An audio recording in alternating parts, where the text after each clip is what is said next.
Good morning, fellow Shakespeareans. Yes, good morning. Today we're here to talk about the play Much Ado About Nothing. Like the name says, it's really a play about nothing. Basically. So, before we start, a little fun fact about Shakespeare and how he wrote his plays, or specifically where he wrote his plays. He never had them in England, where he lived. The reason being is that lots of his plays had a bunch of political stuff in them, and he would be tried for treason if he showed them in England. I never knew this. Interesting fact. Yeah. So the scene that we were given is actually the last, very end of the play, where you kind of see everything kind of wrapping up, but still some big stuff happens. So give a little summary. So this is the end of the second wedding for Claudio and Hero. So we see Benedict coming up and said, "Hey, which one of you is Beatrice?" And a little backstory. Beatrice and Benedict have had this kind of like going back and forth about off and on, like kind of roasting each other kind of thing for a while. I'm not really sure how long, but you can just tell it's been on for a little while.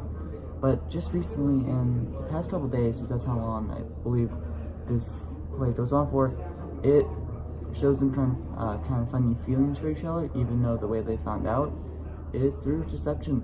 You know, some of the key characters lied, and said that they love each other, and then they found out they actually do. So this is basically Benedict acting upon that and seeing if she really does. So he basically just asked her, "Do you love me?" And she's like, "Oh, not more than usual."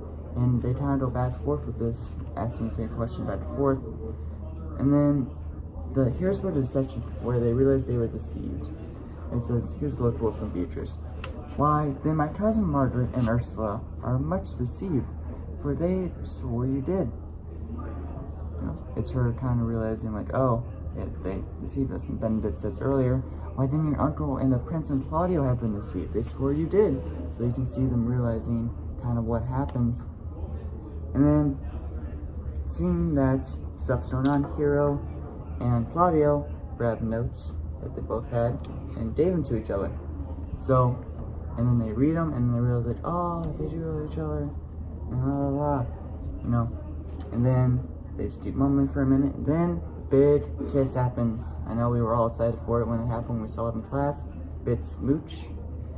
And then some big stuff happens where Benedict, in the beginning of the story, says, I'll never marry. I don't want to marry. I want to be a bachelor forever." But then this long paragraph just explaining that I retract my statement. It's not really, you know, I fell in love, so yeah. And then we did some stuff about how call it Don John, pardon me. And that's big, but we see the prince just like, "I'll deal with it tomorrow." It's too happy of a day to be, you know, talking about this and dealing with this. So yeah, that's just a little. And then they dance, just film them dancing, and pretty much just summary of our scene.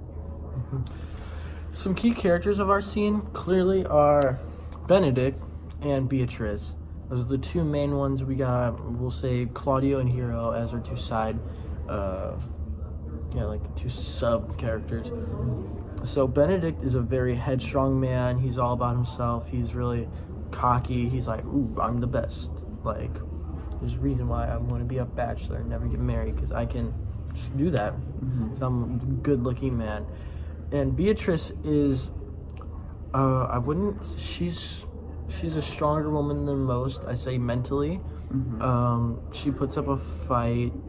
Like, a prince asked her out to marry her, and she said no.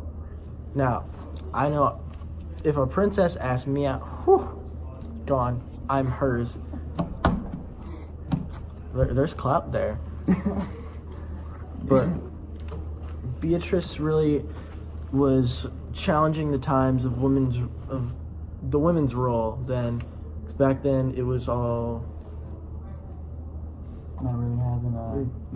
place in social. Yes, there was no place for them in the social pyramid. I said social. And there was just women didn't have any authority at all. Basically, all you were wanted for is your virginity and just your use of having kids or having a son. And I would say their two, I guess, key parts is just falling in love in this part.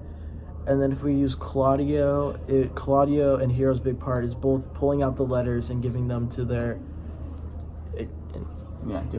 to their people that they need to, that being Beatrice and Benedict, so that they finally figure out that they're actually in love.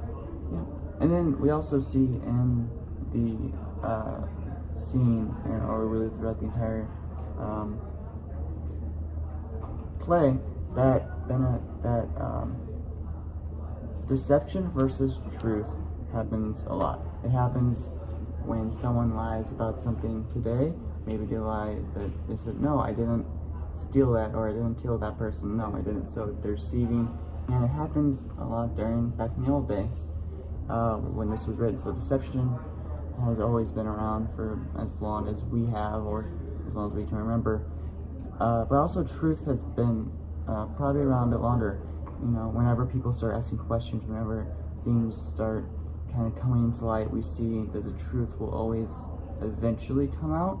I agree. It might take a while. It might take a couple years, as we see in our own court systems. Some cases go on for years and years until the truth is finally, brought out. But deception and truth are definitely key parts in this play and stuff. Yes. We wouldn't have a second wedding if it wasn't for deception. Right. Or third wedding, actually, because then they're going again. Yeah. That's true. Because the first one it was bad. Anyway, I think that's all the time we have today. Thanks, Sean, for being